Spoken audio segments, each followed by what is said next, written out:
Hello and good evening, Godalming. This is the show where we bring you all the latest news and updates straight from the source and direct from campus. Tonight I'm your host and we've got so much to catch up on. Godalming is a college known for its wide variety of subjects, but academia is not what's on our mind this week. We all heard about the new enforcement of this lanyards and the demolition of the unknown shed space. So we're here to ask the questions everyone's been asking. What is going on? So we're all aware of the current scenario. Yes, lanyards are a thing and they're here to stay. But why? James is out on campus to talk about the situation and to a couple of members of staff to find out what is going down. Recently at Godalming College, lanyards have been introduced as compulsory for students. Some say it's a security measure to bring Godalming in line with the unis and colleges in the surrounding area, all of which have been sporting lanyards for a number of years. On paper this can be seen as an obvious step in the right direction, but getting it enforced is proving to be a problem.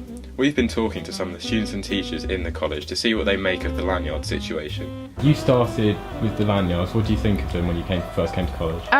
Well, I thought it was a bit like, because I didn't used to have to wear them in my old school, but I see the point in them, but they're a bit of a pain, like they get in the way and stuff, but they're alright. On the whole, I think lanyards are pretty inconvenient.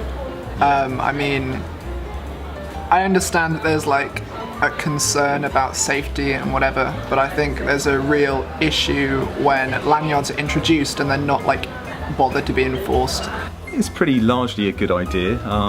The fact is that we've been, as members of staff, we've been wearing lanyards for a while now. It's been sort of an expectation for the staff members, mainly to avoid kind of strangers coming onto the premises. Yeah. And I can completely understand that, but obviously with students it's kind of a little bit more tricky, isn't it, because there's so many of you. I don't know, I'm not like overly bothered about them. I don't, if I end up wearing it, it's never really like round my neck. Obviously I'm wearing it now, but it's usually just in my pocket or at the bottom of my bag, so I don't really see the point in them. I really don't like them. Okay, why? I think they're stupid, I think they're a waste of time and a waste of money. No one wants them. It should be enforced more, or it should just gradually, as the years go by, it will get better. I think you're right, James. I think as years go by, I think it'll become standard. I think the main problem here is that it came a bit too late in the day. Yeah. So it was 6 weeks in. Not at the start of the year. Not at the start of the year. So that culture hadn't had enough time to develop. But I think you're totally right. I think within 2 or 3 years, we'll just kind of accept it. A lot of the time they're in someone's bag, or like they're not on, particularly like the sports book stuff, like no one wears them because they're doing practical. Yeah, when you see people walk around, you never really see them walking around with a lanyard actually on. It's just, like I said, in the bag. Yeah. You can get caught out so easily because no one really bothers at that point. So no one bothers like wearing the lanyards, but then some odd people will get picked out for not wearing lanyards instead of like everyone getting. It's like, obviously I'd prefer no lanyards than any lanyards, but if you're going to introduce something like that where you can pick people out, make it actually work. When I'm walking around, if I don't have one, I'm not like always asked, like if I don't have one, I'm not always asked if I like why I don't have it on. And I feel like people could still kind of walk in. Plus I haven't worn mine once since we got it. Yeah. Do you agree with the fines that are in place? No, it's stupid. I understand it's for charity, which I'm happy to support, but I haven't had my lanyard for like a week and I haven't been caught, which is alright, but then if they do say something like you need to pay, and if you don't have the money, I don't know what they do, but I don't see the point in fining people. No, because I don't know, I just don't. I don't see that as too much of an issue. When you introduce a rule for people's safety and then you don't follow it, I mean, it's only £1. It's going a little bit too far, I think, to be honest. It's quite amusing, but I mean, I don't know if I haven't actually seen anybody in a The yellow one. Have you? I've seen a couple, but obviously it's not really enforced that much. So yeah, I think it's kind of in a weird phase where not everyone is getting punished for it, kind of. Yeah, maybe sort of 2018 to 19 is when it's really sort of going to take effect. Thank you very much. You're very welcome. Well, now we know, as you saw, I'm not really a fan of that one. I think that in a couple of years they'll become normal and people will get used to them. I mean, you are probably right, but I just think they're a bit of an eyesore. More of an eyesore than a pile of rubble outside the canteen, where the infamous shed used to be. Oh yeah, the infamous shed. I mean, rumour has it that it was a cafe for builders. Well, I heard it was a common room with microwaves and beanbags, so who knows? Well, I can tell you who knows. Liv knows. Yep, we sent our finest out to go and talk to the college body and find out the mystery behind the shed that disappeared over half term. Hi, I'm Liv Tingy, and as you can see, the building behind us has recently been knocked down. I'm going to be asking security staff about what's going on and what we can be expecting in the near future. Follow me. So I'm here, right by the security officers, and I'm going to be asking them some questions and seeing what they have to say. What was the hut before it was knocked down? It was the old student common room. What is being built in its place? Well, at the moment they're thinking about putting out some benching and some like the other style of umbrellas out there, just for a picnic sort of dining area out there, eating area. Yeah. At the moment. When is the expected start of construction? In the summer next year.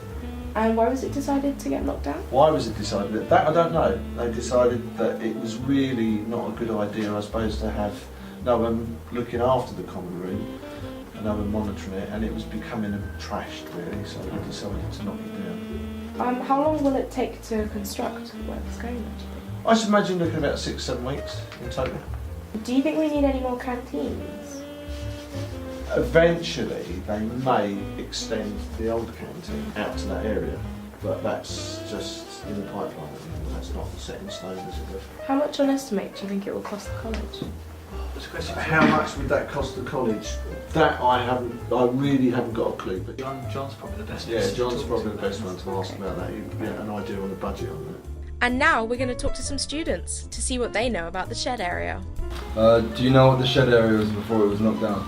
I think it was a common room, that's all I know. A common room, I think. That's what my media teacher told me, so...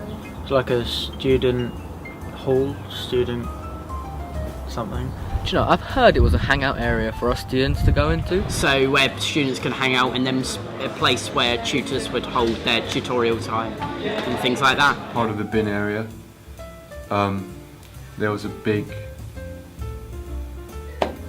trailer, kind of looked like Trailer Park Boys or something like that over there.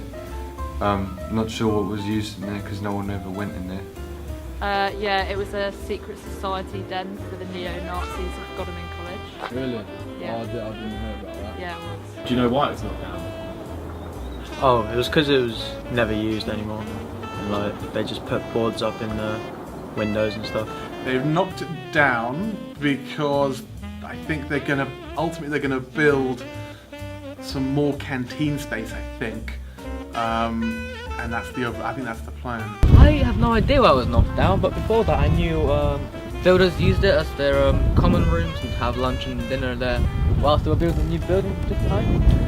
Because it looked and no one ever used it, and I think because it was breaking. It was abused by students and it was taken away from them, and now it's been demolished. Because it was not useful for the college and it was just a waste of space, I guess.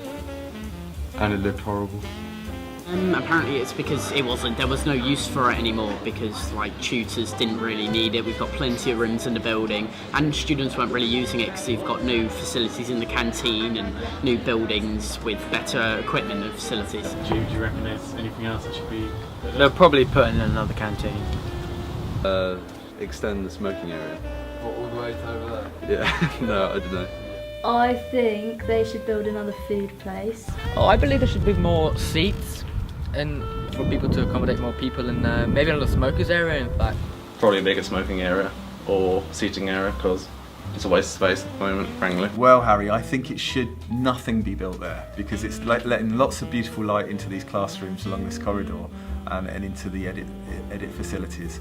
And you know, winter doesn't look like winter at the moment. It actually looks really, really nice and bright. So leave it be. Just leave it as raised to the ground. Well, thanks for that. You're welcome. So, we've been hearing a lot of interesting ideas about what might be put in place of the shed. We've heard a room full of puppies, a room full of kittens, a large trampoline, an extra smokers, and even a sleeping area. Who knows what it's going to be? Security say it might be an extra canteen, but we'll guess we'll have to find out soon. Back to the studio!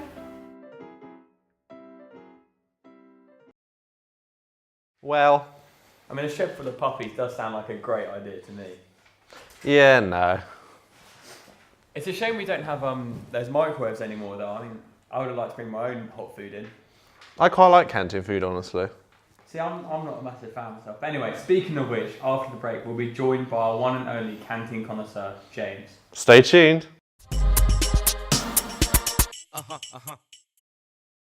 So, in regards to the food, our weekly man is here to show us what's on the menu. That's right, the one and only canteen connoisseur is here to bring us the finest snacks, or maybe not so fine. I'm quite partial to tray bait myself.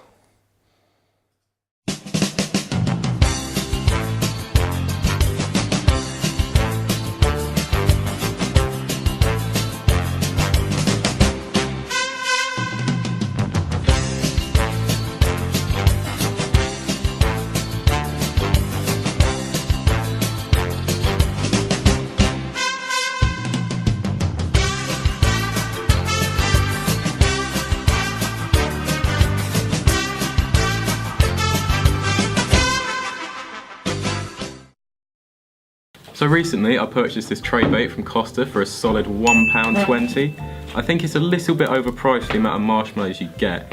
It's quite densely packed, as you can see from the white and pink marshmallows. On the top there's a few soft ones, probably around about 12. That's around average for the tray bait at college. Now let's give it a bit of a taste. It's got a solid biscuit base to it, which is quite handy for tray baits. Let's try a marshmallow. Very soft, which is always good for a tray bait. It is covered in some nice milk chocolate, which is very nice as usual. Bit on the rich side, which is a bit unfortunate as I don't really like that, but for the £1.20 price you can't really expect much. Alright, so I've tried enough little bits, I'm just going to go into it now. Very good. So next up, I'm going to be looking at the barbecue sausage sandwich from Handmade in Your Kitchen. First glance, the packaging's a bit off. It's quite tight and it makes the sandwich look like it's sweating a bit. So let's rip into this. Not very good, easy to open packaging at all. From first glance, I can see this is jam-packed with sausage. So I'm going to take a bite and see what my first gut reactions are. It's actually surprisingly dry, which I was not expecting because the amount of butter and the amount of sweat that seems to have built up in the packaging. The bread is just, feels like it's, I don't know, like out of date by a couple of days. It's just incredibly dry. The sausage is a bit stodgy. The barbecue sauce is not good. I'm not really a fan of this, to be honest. I'll give it maybe a 4 out of 10. Tray bait was much better. This may be a more filling option for your lunchtime snack. Again, maybe a better choice of sandwich would be needed. Just pop that over there for now. Next up, I've got these wonderful cookies. I've got a choice of two. I've got a double chocolate one. I don't really like double chocolate, so I'm just gonna have the white chocolate one. As you can see, it is a circle. This probably means that it complements the mouth a bit more. As I've just split it apart here, I can see it's quite dry, so it's not a completely flexible cookie, which changes, depends where you go. That's just a chef's choice. I'm gonna try the white chocolate one now. That is incredibly good. It's just the white chocolate melts in your mouth really well, and so does the the cookie dough. Oh, have another bit. This is probably my favourite thing that I've eaten so far from the canteen. Tray bait, not a fan of. Sandwich, definitely not a fan of. Cookie though, cookie is the top at the moment. I'm gonna try the chocolate one, which you can also see as a circle. So this one's a lot. That one was a bit weird because it kind of split, but also was flexible in the middle. So maybe this one is a bit melt in the mouth. This one's a lot richer than this one, which is obvious because of the double chocolate factor, but personal preference means that for me this is the real winner. Thank you for watching.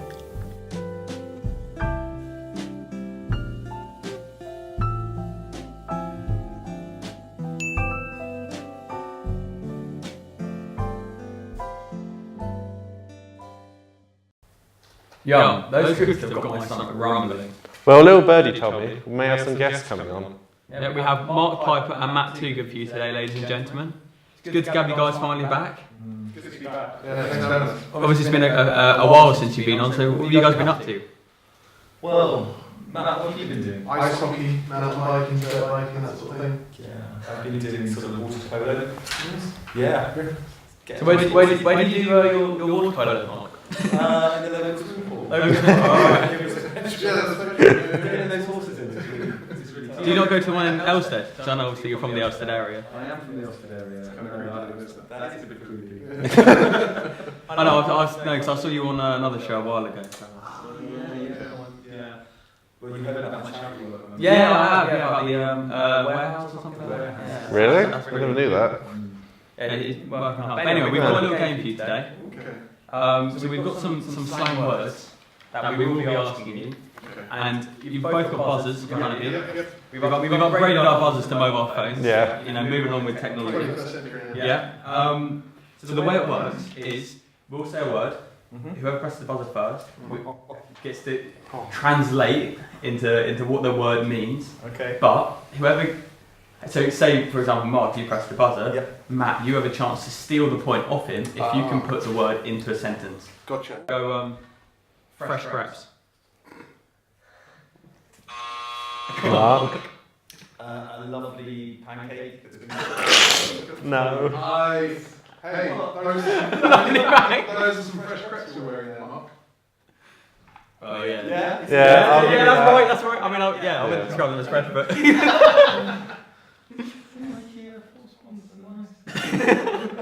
I go on, you can hit him up with a word. I'll give you one. Peng ting.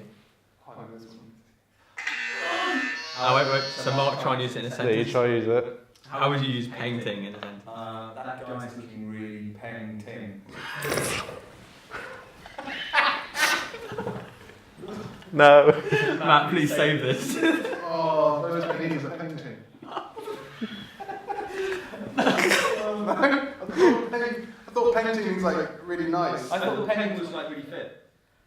Yeah, kind of. Peng. Oh, this is peng. Like peng's good. Like you can say that's peng. Yeah. That guy's looking really good. Yeah, but you wouldn't. I mean, you could use it to describe a guy, but. Panini's really painting as well, though. No, but you more use it to say you were like in a, I don't know, somewhere in a nice girl walked by. Yeah. You got some painting. Yeah, no, that's No, true. but true. That is very true. Go on then, I'll give you a point. Yeah. I'll give you a point for that. Alright. And link. Ooh.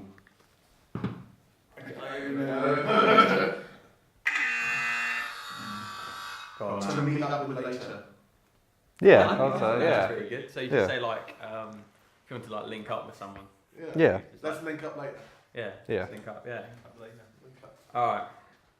This one's a little bit easier. So flex.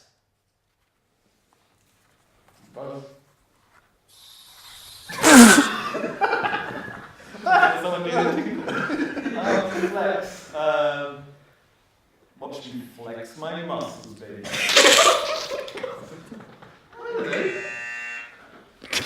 Oh, that teacher's got no flex. Flex like flexibility on deadlines. No! I mean, that's a good idea. Both of you are good ideas, but it's more like showing off. So say you had like a nice watch or something, you're flexing, you're showing off. If you had like a new jacket, but if you have fresh crepes, you can flex your crepes. Flexing your crepes, we'll link it up later. Yeah. Alright, stay woke. Stay woke. Yeah. Woke. Yeah. This one's pretty easy. This is pretty Yeah, easy. it's pretty easy. Cool. To remain in the area of woking. No. Stay woke, keep it woke. Stay alert when driving. I mean, it's closer. Closer than I mean, they No. went way up the two. Always stay woke. Stay woke. Keep it woke. Keep it woke. I mean, I prefer keep it woke to stay woke, but I think that's. No, it's more like, just sort of like stay on like awake, Yeah, staying awake. Sort of focus. Don't sleep. Like be on guard, sort of like. Yeah. Just stay woke. Although I think I prefer Mark's ones. Yeah, I'll say that. We'll give you both a point. I think We'll give you that's- both a point. 'Cause you were quite close with the actual answer, but I like to stay woke. So. I think that's it. I got that one. Alright, well that was the game. Yeah. I think Matt just I think, yeah, you just got there. But then the other thing is, then you came up with your own words, so you know, I have to give you that. But anyway, that's all we have time for tonight. So we'll hopefully see you next week. Thank you very much for coming on the show. Right. Bye. Goodbye.